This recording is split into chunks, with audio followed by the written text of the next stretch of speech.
ကဲအားလုံးပဲကျွန်တော်တို့တူတီချင်းမင်းဆိုရအားလုံးပဲမင်္ဂလာပါဗျကျွန်တော်ရဲ့ကိုပန်ကြီးဆိုတဲ့ channel တလေးကနေပြီးတော့ຫນွေးထွေးစွာပြန်လည်ကြိုဆိုလိုက်ပါတယ်ဗျဥစားပထမအနေနဲ့ကျွန်တော်ရဲ့ဒီ video live show လေးကိုဝင်ကြည့်တဲ့ကူမလေးအားလုံးပဲကြက်မှချမ်းသာပြီးတော့လိုရင်ဆန္ဒတွေပြည့်စုံနေကြပါစေเนาะကဲအားလုံးပဲကျွန်တော်တို့မင်္ဂလာရှိတဲ့ညချမ်းလေးဖိတ်ကြပါစေပုံမှန်တန်းလေးပဲကျွန်တော်တို့ဒီတစ်ပတ်လဲနော်ကျွန်တော်နေတဲ့ကူမလေးကျွန်တော်တို့လုံးဝ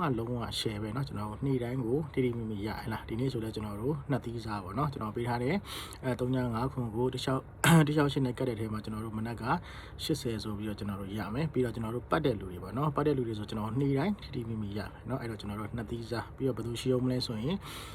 အဘူးမူဗျာကျွန်တော်တို့လက်ရှိမှာเนาะရှေ့ဘက်ကကျွန်တော်ဖြစ်ထားတဲ့6ဘူးတွေ5ဘူးတွေကိုကြော်ခွပြီးတော့မနေ့ကမှဖြစ်ထားတဲ့ကျွန်တော်တို့3ဘူးမူက385ပါတော့385ပရိကိုဒီနေ့တန်းကနေဒိုင်းကနေဆိုချပြီးတော့ကြောင့်ကျွန်တော်တို့3သီးစားဒါတင်ပဲလားဆိုတော့ကျွန်တော်တို့မဟုတ်ဘူးเนาะကျွန်တော်တို့ရဲ့ share မွေးဆယ်ကွာเนาะကျွန်တော်ပြောပြီးသားเนาะဒီနေ့ကိုကျွန်တော်တရားလိုက်ဆိုခိုင်းတဲ့ကြောင့်တရားလိုက်ဆိုတဲ့ကောင်မလေးအဆင်ပြေပါလိမ့်မယ်အဲ့တော့ပွင့်လင်းပြောရရင်เนาะမနက်ကကျွန်တော်တို့80ဆိုပြီးတော့လေးသီးစားနဲ့တော်တော်လေးကျွန်တော်တို့အဆင်ပြေခဲ့တယ်အဲ့တော့ပေါက်တဲ့ကောင်မလေးတွေကပေါက်ကြီးလေးမှန်သွားပြီးလို့ရပါပြီဗျာเนาะလက်ရှိကျွန်တော်တို့ပွင့်လင်းပြောရမယ်ဆိုရင်ဒီတစ်ပတ်เนาะကျွန်တော်တို့6ချိန်မှာ9ချိန်ကြီးကျွန်တော်တို့ထိထိမိမိရခဲ့တယ်အဲ့လိုမျိုးလေးပဲမနက်ဖြန်မှာလဲကျွန်တော်တို့အကောင်းဆုံးဖြစ်မဲ့เนาะဒီလိုမျိုးပဲကျွန်တော်တို့ထိထိမိမိရမယ်ဒီထက်ပိုပြီးကောင်းတဲ့ main ကွက်တွေတပကောင်းနေနေမိအောင်လို့ကျွန်တော်ဘက်ကနေထပ်ပြီးတော့အကောင်းဆုံးစူးစမ်းပေးပါမယ်အဲ့တော့ကျွန်တော်မိတ်ဆွေတွေဘက်ကဝင်လာနဲ့ကျွန်တော်ရဲ့ဒီ channel လေးကိုလက်မလေးမနေရသေးနေသွားပြီးတော့ channel လေးကိုအခုမှမြင်နေတွေ့ရဆိုရကောင်မလေးတွေကလည်း subscribe လေးမလုပ်ရသေးလုပ်သွားပြီးလို့ရပါတယ်เนาะကျွန်တော်အကောင့်လေးနှိပ်သွားကြပါဦးเนาะဟုတ်ပြီလားကဲဟုတ်ပြီအဲ့တော့ကျွန်တော်တို့နေ့လေးမပြောခင်မှာကျွန်တော်စကားနည်းနည်းပြောချင်တယ်အဲ့ဒါကဘာလဲဆိုတော့လက်ရှိကျွန်တော်တို့အဆင်ပြေရဲ့လူတွေကတော့တော်တော်လေးပြေကြတာပေါ့နော်မပြေရဲ့လူတွေကလည်းကျွန်တော်မရှိဘူးလားဆိုတော့ရှိတာပေါ့အဲ့ကျွန်တော်ဘာကြံမလဲဆိုရင်ဒီဘာသာထဲမှာဆိုရင်နော်ဥမကြောင့်ကျွန်တော်ပြီးတဲ့ဟာတွေအားလုံးအကုန်ထွက်သွားပြီနော်ဘာကြံမလဲဆိုတော့9ဘူးမူ6ဘူးမူရွှေနီကိုဆိုကျွန်တော်3မျိုးကြံမယ်အဲ့လိုက်တဲ့ကောင်မလေးတွေကဆက်ပြီးတော့လိုက်စီခြင်းတယ်ပြီးတော့ကျွန်တော်အဖွဲ့ဝင်ထဲမှာဆိုရင်ကျွန်တော်ဒါမနက်ကနော် share မွေးဆက်ကထွက်သွားတဲ့အတွက်ကြောင့်ပတ်တိကောင်မလေးကြံတယ်ဖွင့်လင်းပြောရရင်ကျွန်တော်တို့ဒီနေ့ညနေကနော်မောင်ဆက်ခိုင်းတာမရုပ်ခဲ့ဘူးဆိုကျွန်တော်တို့လုံးဝနှစ်သီးစားနဲ့ပြောရမယ့်အချိန်နေကြီးပြเนาะဟုတ်လားအခုနောက်ပိုင်းဒီတစ်ပတ်ကြာမှာเนาะဘာတွေထားကောက်နေမှမသိဘူးเนาะ24 25မှာပြောင်းနေသူ့ရဲ့အကျင့်ကြောင့်လေးပဲเนาะကျွန်တော်တို့ပဇာနာရောက်ခံနေလေးမှာတုတ်ကြသွားတယ်ဘာဖြစ်ပြောဘယ်သူမပြုတ်မပြီးပေါ့เนาะကျွန်တော်ပေးတဲ့ကဏ္ဍမှာထွက်တဲ့အတွက်ကြောင့်ဒါကျွန်တော်အသုံးမကျလို့ပဲเนาะဘာပြောကျွန်တော်လာယုံပြီးတော့ဝင်တဲ့ကောင်မလေးအားလုံးပဲကျွန်တော်ဘက်ကနေပြီးတော့အလုံးစုံတောင်းပန်ပါတယ်ပြီးတော့ပြောချင်တာကတခြားဟိုင်တယ်မတူကျွန်တော်ဘယ်လိုပဲခုဘယ်လိုမျိုးပဲလုပ်เนาะလာဝင်ပြီးတဲ့ကိုမလေးတွေပွင့်လင်းပြောရင်ကျွန်တော်ဒီတစ်ပတ်ဆိုရင်ကျွန်တော်ရှိမှာအဖွဲ့ဝင်တဲ့လူ32ယောက်ရှိတယ်အဲ့ဒီထဲမှာဆိုရင်ဒါထိတ်ဆေးကြည့်တဲ့ကိုမလေးတွေကျွန်တော်ခုနကြည့်ကြည့်ရပါเนาะရှယ်မွေးကြည့်တဲ့ကိုမလေးဖယ်လိုက်မှဆိုကျွန်တော်ရှိမှာပတ်သီးဆိုတဲ့လူကတော်တော်လေးများတယ်ဗျ18ယောက်ရှိတယ်ဗျအဲ့တော့လက်ရှိမှာကျွန်တော်တို့เนาะ14ယောက်လောက်ကအဆင်ပြေသွားပြီမယ်18ယောက်လောက်ကကျွန်တော်တို့ချန်သေးတယ်အဲ့တော့အဲ့ဒီကိုမလေးတွေကိုပြောချင်တာကเนาะကျွန်တော်တို့3ရက်ကျော်သွားပြီဖြစ်တဲ့အတွက်ကြောင့်အမျက်ယူဝင်နီလန်လေးကိုခဏမေ့ထားလိုက်။နောက်ပြောချင်တာကကိုကဘာနဲ့အမျက်ယူမလဲဆိုရင်အဓိကကျွန်တော်တို့ပတ်သီးကိုထိုးရင်းကြီးလောက်ပဲဆော့လိုက်တော့เนาะပတ်သီးကိုထိုးရင်းကြီးလောက်ဆော့ပြီးတော့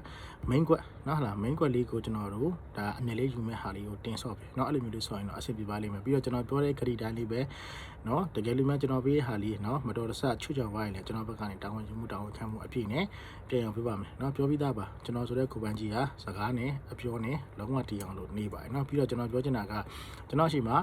အဖွဲ့ဝင်မှာကျွန်တော်ပေးတဲ့အဖွဲ့ဝင်ကဏ္ဍထွက်တယ်မထွက်ဘူးဆိုတာသိစရာမလိုပါဘူးကျွန်တော်ရှိမှာအဖွဲ့ဝင်လဲကျွန်တော်ပေးတဲ့ကဏ္ဍထွက်တယ်မထွက်ဘူးဆိုတာကျွန်တော်ရဲ့ like ကျွန်တော်ရဲ့ video ကိုဝင်ကြည့်တဲ့ကောင်မလေးအားလုံးပဲသိပါလိမ့်မယ်။ဘာကြောင့်လဲဆိုကျွန်တော်တို့ကရိုးရှင်းပါတယ်ကျွန်တော်မိတ်ဆွေတွေကိုရှီကနေပြီးတော့ဘယ်တော့မှလိမ်မစားဘူးဗျ။လိမ်မစားတဲ့အတွက်ကြောင့်မှန်တယ်မှားဆိုတဲ့စကားမျိုးတော့ကျွန်တော်တို့ဘက်ကနေမှပြောရတယ်เนาะအဲ့တော့ပြောချင်တာကအခုဆိုကျွန်တော်တို့ဒါဒီတစ်ပတ်ဆို3မျိုးခေါ်တဲ့မှာဆို2မျိုးထွက်သွားပြီ1မျိုးချန်သေးတယ်အဲ့ကောင်မလေးတွေကိုကျွန်တော်ပြောချင်တာမနက်ဖြန်တစ်ရက်တော့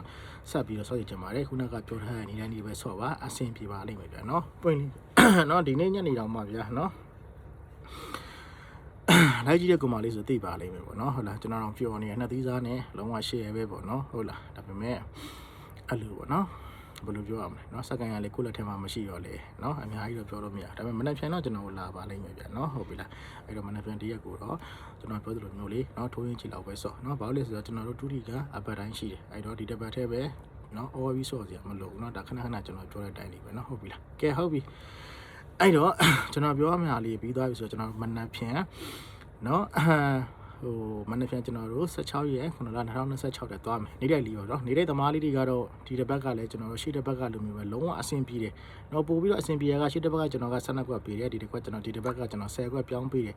10ခွက်နဲ့လည်းနေ့တိုင်းရကြရเนาะဟုတ်လားအဲ့တော့မနက်ဖြန်လည်းကျွန်တော်တို့ထပ်ပြီးတော့ရကြမှာပဲအဲ့တော့အများကြီးတော့ပူစရာမလိုပါဘူးကျွန်တော်အကောင်းဆုံးဖြစ်တယ်အာကီလေးတွေနဲ့တွဲဘောလေးတွေကျွန်တော်ဘက်ကနေပြပေးအဲ့တော့လမ်းမလေးတွေမနှိရတဲ့ကောင်မလေးတွေကနှိပ်ပြီးတော့ကြပါဦးเนาะဟုတ်ပြီအဲ့ကျွန်တော်စလေးရအဲ့တော့မနေ့ဖြောင်းကျွန်တော်တို့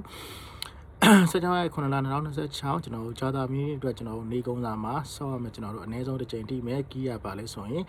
168ဆိုတော့ကျွန်တော်ကီးရှိတယ်အဲ့တော့ပုံမှန်တိုင်းလေးပဲကျွန်တော်တို့ကခွေးဆော့ခြင်းနဲ့ဆိုတဲ့ကောင်မလေးတွေကခွေးဆော့လို့ရတယ်ခွေးမဆော့ဘူးဆိုရင်ကျွန်တော်ပေးမယ်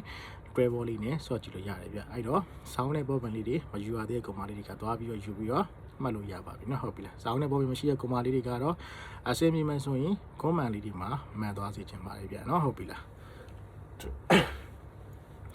းအဲ့တော့ကျွန်တော်တို့168ကိုလည်းကျွန်တော်တို့ဗာနဲ့ကတ်မယ်ဆိုရင်9393ဆိုတော့ကျွန်တော်တို့ကီးလီနဲ့ကတ်ပြီးတော့ဆောင်းမယ်အဲ့တော့ကျွန်တော်1ကို9393နဲ့ကတ်မယ်ဆိုရင်1510 13ဆိုပြီးတော့ကျွန်တော်ခဏလေးရမယ်6ကို9393နဲ့ကတ်မယ်ဆိုရင်6560 63ဆိုတဲ့ခဏလေးရမယ်8ကို9393နဲ့ကတ်မယ်ဆိုရင်8580 83ဆိုတဲ့ဒီခဏလေးရမယ်အဲ့ဒီထဲမှာကျွန်တော်တို့က80ဆိုတဲ့ခဏကဒီနေ့မနက်မှာကျွန်တော်တို့လောလောလတ်လတ်ထွက်ထားရဆိုရင်မနက်ဖြန်ကိုတော့မပယ်ပါနဲ့ကျွန်တော်ပြောပြီးသားဘာလို့လဲဆိုတော့လက်ရှိကျွန်တော်တို့နောက်ပိုင်းမှာ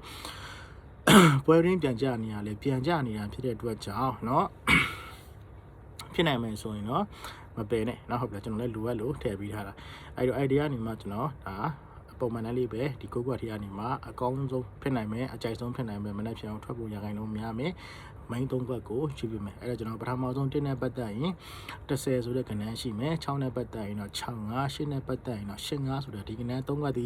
မနက်ဖြန်ကိုကျွန်တော်တို့အဓိက main အနေနဲ့တင်ဆော့လို့ရတယ်အဲ့တော့ကျွန်တော်ပြောရမယ့်စကားလေးတွေထဲမှာဆိုရင်ကီးလေးတွေပြီးသွားပြီ travel ပြီးသွားပြီ main ခွက်လေးပြီးသွားရင်ကျွန်တော်တို့အကြိုက်ဆုံးတစ်ခွက်ကောင်းလေးပဲကျန်တော့တယ်အဲ့တော့အကြက်ဆုံးတစ်ခွက်ကောင်းလေးမပြောခင်မှာပုံမှန်တိုင်းလေးပဲကိုပန်းကြီးငါတို့ကတော့ဒီတစ်ပတ်လဲနေ့တိုင်းအဆင်ပြေတယ်မင်းထုတ်ပေးတယ်လုံးမိုင်လေးနဲ့အဲ့တော့မနက်ဖြန်ကိုလဲငါတို့ကိုလုံးမိုင်လေးထုတ်ပေးပါဆိုတဲ့နေတဲ့ကုမာလေးတော့ကျွန်တော်လုံးမိုင်ထုတ်ပေးရမယ်ဆိုရင်မနက်ဖြန်အတွက်လုံးမိုင်ဒီ1ပိုင်း8ပိုင်းလေးရှိပါတယ်ဗျအဲ့တော့ပတ်ချင်တဲ့ဆိုတဲ့ကုမာလေးတွေက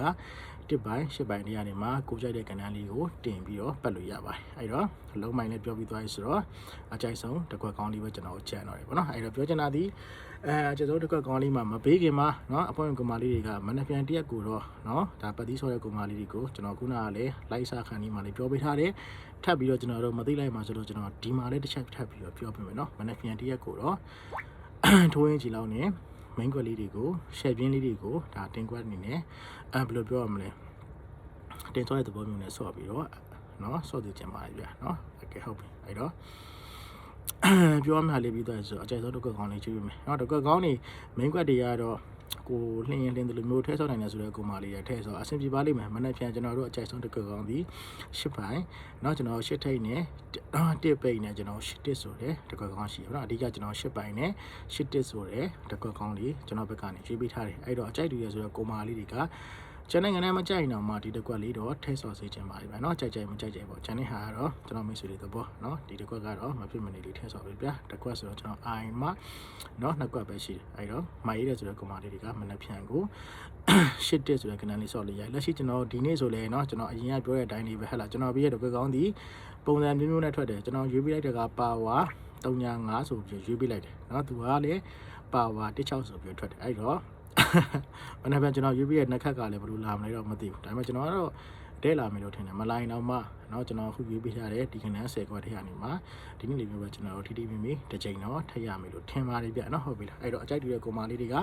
လိုက်ဆော့လို့ရပါတယ်ပြီးတော့အကြိုက်မတူဆိုမဆော့နဲ့เนาะဘာကြောင့်လဲဆိုကျွန်တော်ဒီအကြမ်းမြင်ရနေတဲ့ဆရာမဟုတ်ပါမူရီ site တွေနဲ့ကျွန်တော်ပေးတာဖြစ်တဲ့အတွက်ကြောင့်အမှားနဲ့အမှန်တော့ရှိပါတယ်ဗျမှန်တဲ့ချိန်မှာကျွန်တော်မိတ်ဆွေလေးတွေစင်ပြေပြေနဲ့ထိထိမိမိရမယ်မှားတဲ့ခါမျိုးမှာလည်းကျွန်တော်တို့မရတဲ့ခါမျိုးရှိပါလိမ့်မယ်အဲ့တော့ကိုကမှန်တော့ငြိမ်ယူနေမယ်မှားရင်တော့ဆဲမယ်ဆိုလဲဆိုတော့ကိုမာလေးတွေကမကြိုက်ဘူးဆိုရင်မသုံးလို့ရပါတယ်ဘာကြောင့်လဲဆိုတော့ကျွန်တော်တို့လောက်ကရှင်းပါတယ်เนาะကြိုက်တဲ့လူရှိတယ်လို့မျိုးမကြိုက်တဲ့လူကရှိတယ်ကြိုက်တဲ့လူကတော့ကျွန်တော်ဘလူပဲနေနေဘလူပဲဆဆเนาะအဆင်ပြေပြီမဲ့မကြိုက်တဲ့လူကြတော့ကျွန်တော်ဘလူပဲကောင်းနေကျွန်တော်เนาะအကောင်းမြင်မှလည်းမဟုတ်အဲ့တော့ကိုကငါ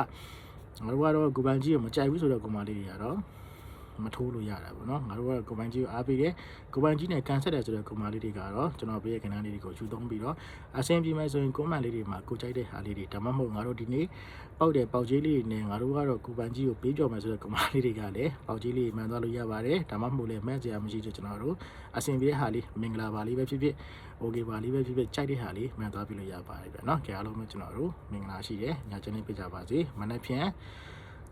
နော်ကြာတာပြီးနေ့မှလည်းဒီနေ့လိုမျိုးပဲထပ်ပြီးတော့ထိထိမိမိနဲ့ထပ်ပြီးတော့အစီအမံနိုင်ကြပါစေဗျာနော်ပြီးတော့ကျွန်တော်မိတ်ဆွေတွေအားလုံးပဲကိုထိုးရဲ့ကဏ္ဍလေးကပေါက်ကဏ္ဍဖြစ်ပြီးတော့ဒီထက်မကအစီအမံနိုင်ကြပါစေဗျာနော်ဟုတ်ပြီပြီးတော့ကျွန်တော်ရဲ့ channel လေးကိုနော်အခုမှပြန်ပြီးတော့တွေ့ရဆိုတော့ကိုမလေးအားလုံးပဲကိုတေကြီးခေါ်ကိုမန်ကြီးရဲ့ကျွန်တော်ရဲ့ channel လေးကိုလည်း subscribe လေးတွေမလုပ်ရသေးလို့သွားပြီးဖို့မြတ်တာရက်ခံပါတယ်နော်အားလုံးပဲကျွန်တော်တို့ခုနကပါနော် bye bye မနေ့ကညမှာကျွန်တော်တို့ပြန်တွေ့မယ်နော်ဟုတ်ပြီလား